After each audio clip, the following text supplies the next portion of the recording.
आइए मित्रों, हमारे YouTube चैनल स्वाध्याय में आपका हार्दिक स्वागत, अभिनंदन। आज हम आपके लिए लेकर आए हैं सूर्य विद्या इस शीर्षक पर संक्षिप्त ज्ञान चर्चा। अगर आपने हमारे चैनल को लाइक और सब्सक्राइब नहीं किया है तो आपसे निवेदन है, कृपया चैनल को लाइक और सब्सक्राइब अवश्य करें।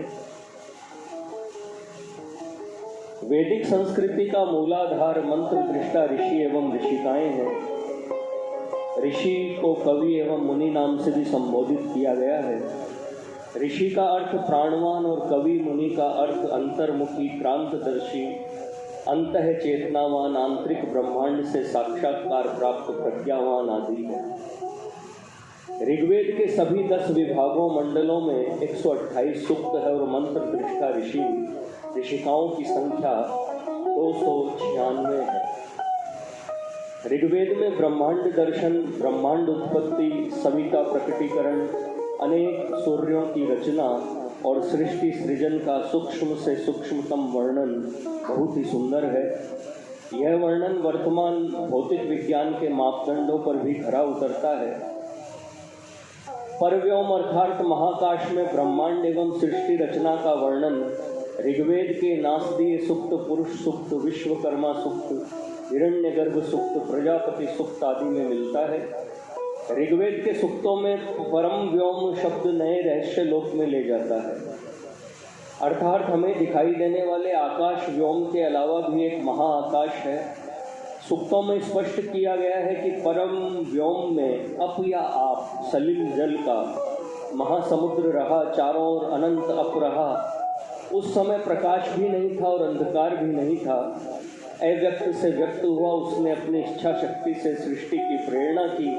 नासदीय सूक्त, पुरुष सूक्त में अनेक ब्रह्मांडों के सृजन का उल्लेख है। विश्वकर्मा सूक्त में रहस्योद्घाटन किया गया है कि सर्वप्रथम धावा पृथ्वी का सृजन किया गया। हिरण्यगर्भ सूक्त ने स्पष्ट किया है कि इस सृष्टि के सृजन में पहले हिरण्यगर्भ परब्रह्म परमात्मा विद्यमान रहा। ऋग्वेद के 5वें मंडल के 62वें सूक्त में सृष्टि कल्प काल को उषा काल नाम से संबोधित किया गया है। यह सूक्त परमाणु एवं ऊर्जा के गूढ़ ज्ञान से संबंधित है। सूक्त में भूलोक और सूर्य मंडल में आप, जल, सलिल अप में अवस्थित घोषित किया गया है। महर्षि दीर्घतमा के अश्यवामीय सूक्त में परम व्योम में महासृष्टि सृजन का रहस्य उद्घाटित किया गया है। महासृष्टि की पूर्वावस्था में केवल एक तत्व, अव्यक्त व्यापक सूक्ष्म प्रकृति तत्व आपह विद्यमान रहा। यह महासृष्टि की पूर्वावस्था का निरीक्षण कर रहा था। सृष्टि में 7 लोक भू, भुवः, स्वः, जनः, तप, मह एवं सत्य है। सूक्त में महाप्रकृति को काम दुघा नाम दिया गया है। इसका वत्स पुत्र प्राण रूप सूर्य है। अश्यवामीय सूक्त में परम व्योम में अक्षर को अविनाशी कहा है। अदिति, अखंड, अक्षय ऊर्जा है। यह स्मरण रहे कि अश्यवामीय सूक्त के मंत्र दृष्टा ऋषि ने दीर्घतमा ने शून्य का आविष्कार किया। महर्षि दीर्घतमा के सूक्त में परम व्योमन में ओम की ध्वनि का उल्लेख है। आदि सूर्य सविता में ओम का मधुर नाद हुआ और सूर्यों ब्रह्मांडों की उत्पत्ति हुई। सूक्त ने कहा कि गोरूपी अक्षय ऊर्जा है। ब्रह्मांड की समस्त निहारिकाओं में समापन के बाद अथवा पार महाब्रह्मांडीय ऊर्जा वाला ब्रह्मलोक अथवा गोलोक है। सविता देवता ने अग्नि आदि देवों की शक्तियों के माध्यम से निहारिका रूपी भट्टी का निर्माण कर संपूर्ण सृष्टि को प्रसव दिया। सृष्टि के मूल कणों से सृजन शक्ति प्राप्त कर ब्रह्मांडीय ऊर्जा तत्व से पदार्थ का निर्माण किया। साथ ही निहारिका केंद्र से सूर्यों की उत्पत्ति हुई। परम व्योम में चारों दिशाओं में बिखरे प्रकाशित सभी तारे सूर्य हैं। ये सूर्य आकाश गंगा के केंद्र से निकले हैं। उनमें से ही एक ऊर्जा का महासमुद्र हमारा सूर्य है। हमारा सूर्य 6 अरब वर्षों से निरंतर ऊर्जा एवं प्रकाश दे रहा है, लेकिन ऊर्जा में कमी का कोई संकेत नहीं है। ऋग्वेद के 10वें मंडल के 72वें सूक्त में कहा गया है कि प्रत्येक सूक्ष्म से सूक्ष्मतम अंश में अनंत शक्ति और ऊर्जा का भंडार है। सृष्टि का आरंभ प्रकृति की साम्य अवस्था शक्ति समूह है। वेद के व्योमवाद में 2 प्रकार के व्योम हैं, परम व्योमन और अपर व्योमन। परम व्योमन अमृत देव योनि है, जहाँ सभी देवों की उत्पत्ति होती है, उसका स्थान ध्रुव है। परम व्योमन परमेष्ठी सूक्ष्म से भी सूक्ष्म चैतन्य रूप में प्रकट होते हैं, जहाँ यह चैतन्य दिव्य प्रकाश अनंत विपुल ऊर्जा शक्ति का महाभंडार है। परमेष्ठी के अव्यक्त से व्यक्त होते ही महासृष्टि, महाब्रह्मांडों एवं अनेक सूर्यों की उत्पत्ति होती है। वेद विश्व का प्रथम और अंतिम सनातन ज्ञान ब्रह्म विद्या का ग्रंथ है, जिसमें अनेक सूर्यों के ब्रह्मांड में विद्यमान होने की घोषणा की गई है। वर्तमान भौतिक विज्ञान ने भी इसे स्वीकारा है। परमेष्ठी ज्येष्ठ ब्रह्म का सूक्त ऋग्वेद से लेकर अथर्ववेद में है। वेद में परम व्योम में सर्वप्रथम दिव्य प्रकाश बिखेरते सविता देवता का वर्णन है। सविता देवता को आदि सूर्य भी कहा गया है। शाब्दिक रूप से सूर्य और सविता का अर्थ प्रसव देने वाला, नवरचना करने वाला। मार्तंड उत्पत्ति सूक्त में 8वें सूर्य मार्तंड की उत्पत्ति का वर्णन बहुत ही काव्यात्मक है। सूर्य देवता की ऊर्जा को सतत अक्षय ऊर्जा का महासागर कहा गया है। मंत्र दृष्टा ऋषियों ने वेद में स्पष्ट रूप से कहा है कि सूर्य में अप आप है, जल के सार तत्व का सार दहनशील है। इसके सार का सार पुनः दहनशील जलना है। वैज्ञानिक रूप से जल हाइड्रोजन एवं ऑक्सीजन 2 तत्वों का मिलन है। जल के सार का सार तत्व हाइड्रोजन और उससे सृजित हीलियम, धूम्र अथवा धूम गैस सूर्य में जल रहा है। अतः वेद के ऋषि अद्वितीय, अतुल्य, विलक्षण वैज्ञानिक रहे। ऋग्वेद के 8वें मंडल के 72वें सूक्त में कहा गया है कि परमेष्ठी ने सूर्य में अखंड ऊर्जा का खजाना रखा हुआ है। वैदिक ऋषियों वशिष्ठ और भारद्वाज ने लंबे मनन चिंतन के बाद सौर ऊर्जा के गूढ़ रहस्य को प्राप्त किया।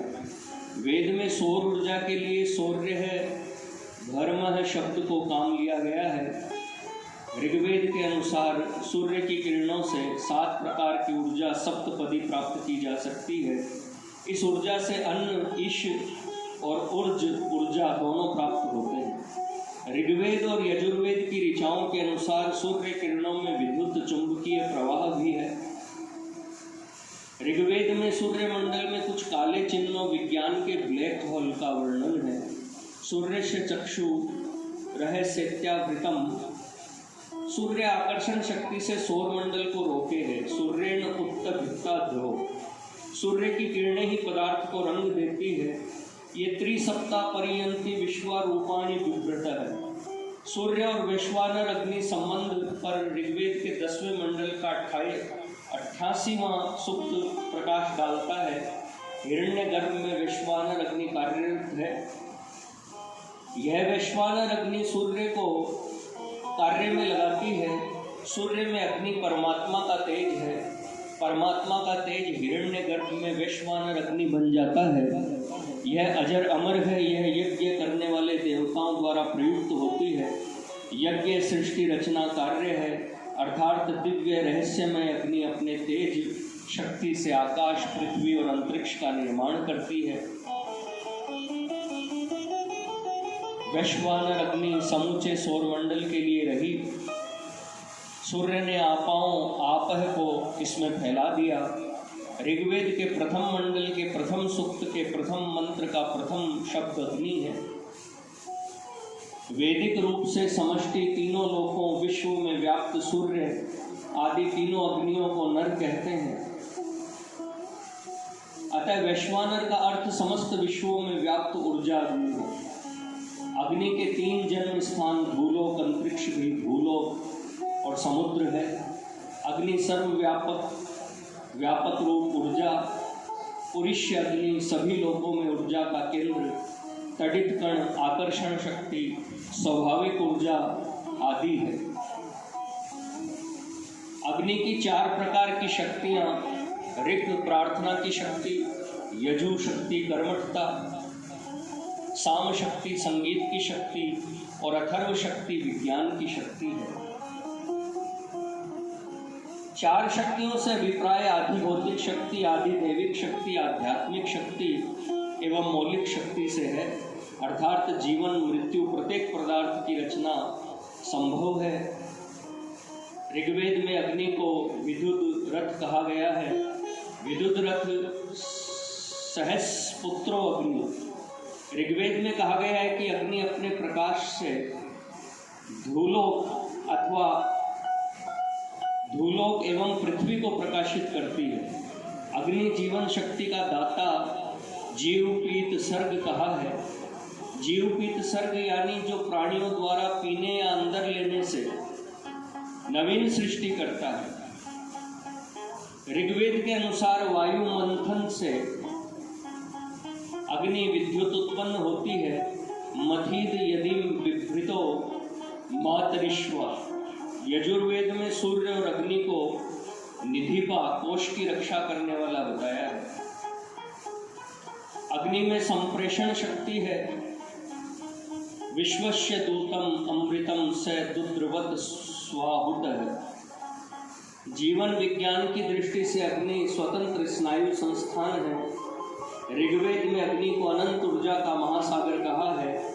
सोनो सहस ऊर्जाम पते। महर्षि अंगिरा ने शब्द ब्रह्म की शक्ति से कठोरतम पर्वत को तोड़ा। वहीं यजुर्वेद में कहा है कि अग्नि से कठोरतम पत्थर तोड़ सकते हैं। विडुम चिदद्रिम अभिनत परायण अग्नि। आध्यात्मिक रूप से अग्नि चित्त तत्व है। सविता देव सूर्य भी दिव्य चेतना है। सविता देवता के गायत्री छंद में मंत्र के ज्ञान के प्रकाश और धारण करने योग्य मेधा एवं तेज देने की प्रार्थना की गई है। वेद के अनुसार हमारा सूर्य आकाश में वरुण राजा की परिक्रमा लगाता है। अथर्ववेद के 18वें कांड के 3रे सूक्त के मंत्रों के अनुसार सूर्य से पृथ्वी की उत्पत्ति हुई। बाहुच्युता पृथ्वी धामी वो परी। अथर्ववेद यजुर्वेद में कहा गया है कि सूर्य की ऊष्मा का रहस्य निरंतर प्राणपान का परिवर्तन है। अंतश्चरति रोचनाश्य प्राणादपानति। वेद में सूर्य रश्मि में तरंग दीर्घ विकिरण ताप विद्युत चुंबकीय प्रवाह तेजो विकिरण पराकाशनी अवरक्तता प्रकाश विकिरण जीवाणु विविध रंग और सौर ऊर्जा औषध शक्ति आदि का सविस्तार वर्णन है। वेद में सविता देवता सूर्य देवता अग्नि देवता आदि के मंत्र नए रहस्य लोक में ले जाते हैं। वेद मंत्रों में स्पष्ट रूप से कहा है कि सूर्य देवता लोह जबड़े के कारण ओम का गान बहुत ही मंद मधुर स्वर में करते हैं।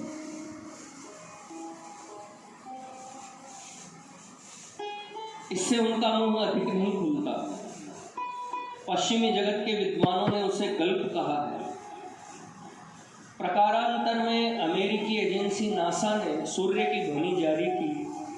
यह वेद वर्णित ध्वनि से हूबहू मेल खाती है। इस प्रकार लाखों वर्ष पूर्व के वेद आज भी सटीक एवं सत्य हैं। वैदिक काल के ऋषियों को सविता देवता एवं सूर्य देवता की अनंत ऊर्जा की शक्तियों का गूढ़ ज्ञान रहा। इससे सर्वशक्तिमान सूर्यास्त्रों की रचना की गई। सूर्यास्त्र की संहारक क्षमता को ध्यान में रखकर इसे गुप्त से गुप्त रखा गया। सूर्य रश्मियों के गुह्य ज्ञान को महामुनि भारद्वाज ने सार्वजनिक किया। यहाँ यह उल्लेखनीय है कि वैदिक रूप से सृष्टि की रचना अग्नि एवं सोम से हुई। वेद में सूर्य अथवा आदित्य की शक्ति का आधार सोम तत्व है। सोमेन आदित्या बलिनः। विश्व की प्रेरक शक्ति, ज्योति की आधार शक्ति, चेतना का स्रोत है। इसी क्रम में सूर्य को चर और अचर की आत्मा कहा गया है। सूर्य आत्मा जगत स्फुटश्च।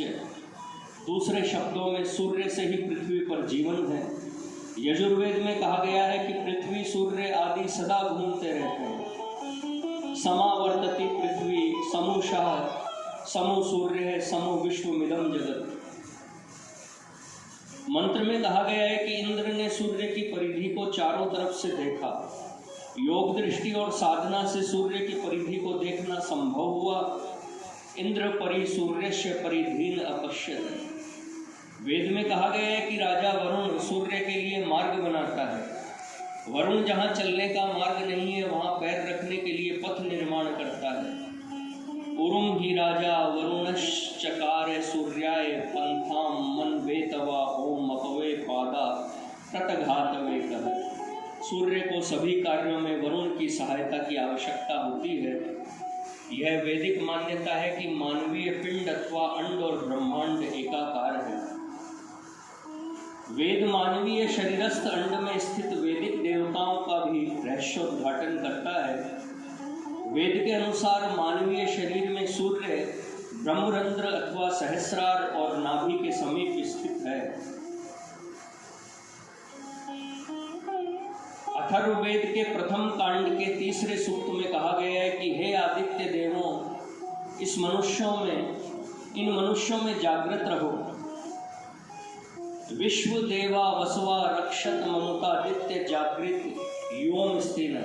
अथर्ववेद में शुद्धि की विधि में 5 देवों से शुद्धि की प्रार्थना की गई है।